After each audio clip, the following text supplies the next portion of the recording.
आपण मनाशी ठरवलं पाहिजे, मी जर जन्माला आलो तर मी काहीतरी करून दाखवलं पाहिजे. विवेकानंद म्हणतात की जन्माला आलेच आहात तर काहीतरी महत्वाचे कार्य करून जा, काहीतरी स्वतःची खूण सोडून जा, नाहीतर तुमच्या आणि वृक्ष पाषाणांमध्ये फरक तो काय. अनेक लोक जन्माला येतात, लहानाची मोठे होतात, तरुण होतात, लग्न करतात, मुलं जन्माला घालतात आणि मरून जातात. त्यांना कळत नाही मी जन्माला कशासाठी आलो होतो. आणि म्हणून आम्हाला जर स्वतःची खूण सोडून जायचं असेल तर आम्ही काहीतरी केलं पाहिजे. हे तारुण्य म्हणजे काही आपण व्यसन करण्यामध्ये आणि त्या मुलींच्या मागे फिरणं म्हणजे तारुण्य नव्हे. नुसतं प्रेम प्रकरण करणं म्हणजे तारुण्य नव्हे. अरे भगतसिंग तरुण होता, त्याच्या तुरुंगातल्या शेवटच्या दिवसांमध्ये त्याची आई एकदा भगतसिंगांना भेटायला आली, विद्यावती कौर. आणि त्या भगतसिंगांकडे बघून म्हणतात त्यांना माहित होतं येणाऱ्या काही दिवसांमध्ये भगतसिंगांना फाशी होणार आहे.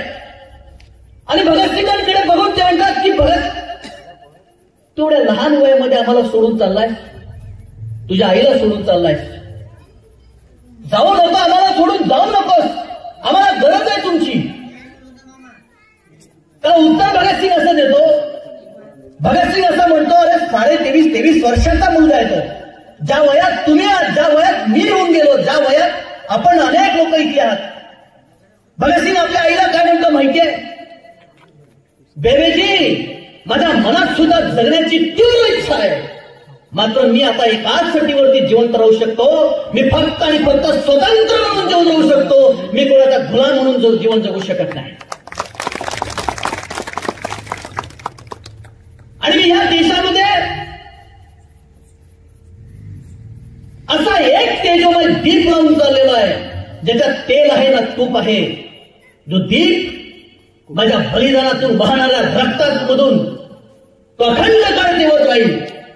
आणि त्यामधून येणाऱ्या पिढ्यांना, या देशातल्या नवतरुणांना त्यांना स्फूर्ती मिळेल, त्यांना प्रेरणा मिळेल. आणि त्याच्यामधून उद्या जर का एखादा मुलगा तरुण भ्रष्टाचाराच्या विरोधात, शोषणाच्या विरोधात जर तुला संघर्ष करताना दिसेल तर समज तो तुझा भगतसिंगच आहे.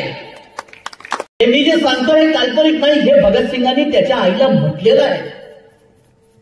हे भगतसिंगाचा लहान भाऊ कुलबीर सिंगने लिहिला, तो तिथे होता की माझा मोठा भाऊ भगतसिंग माझ्या आईला काय म्हणाला, माझ्या आईला म्हणाला मी असा दीप लावत आहे ज्याचा जो माझ्या रक्ताने पेटत आहे आणि येणाऱ्या माझ्या तरुणांना, या देशातल्या मुलांना तो प्रेरणा देणार आहे. हे भगतसिंग सांगणारा हा भगतसिंग यांचा देश आहे. आणि या भगतसिंगाच्या देशातल्या तरुणांनी काय करावं हा आमच्या समोरचा प्रश्न आहे.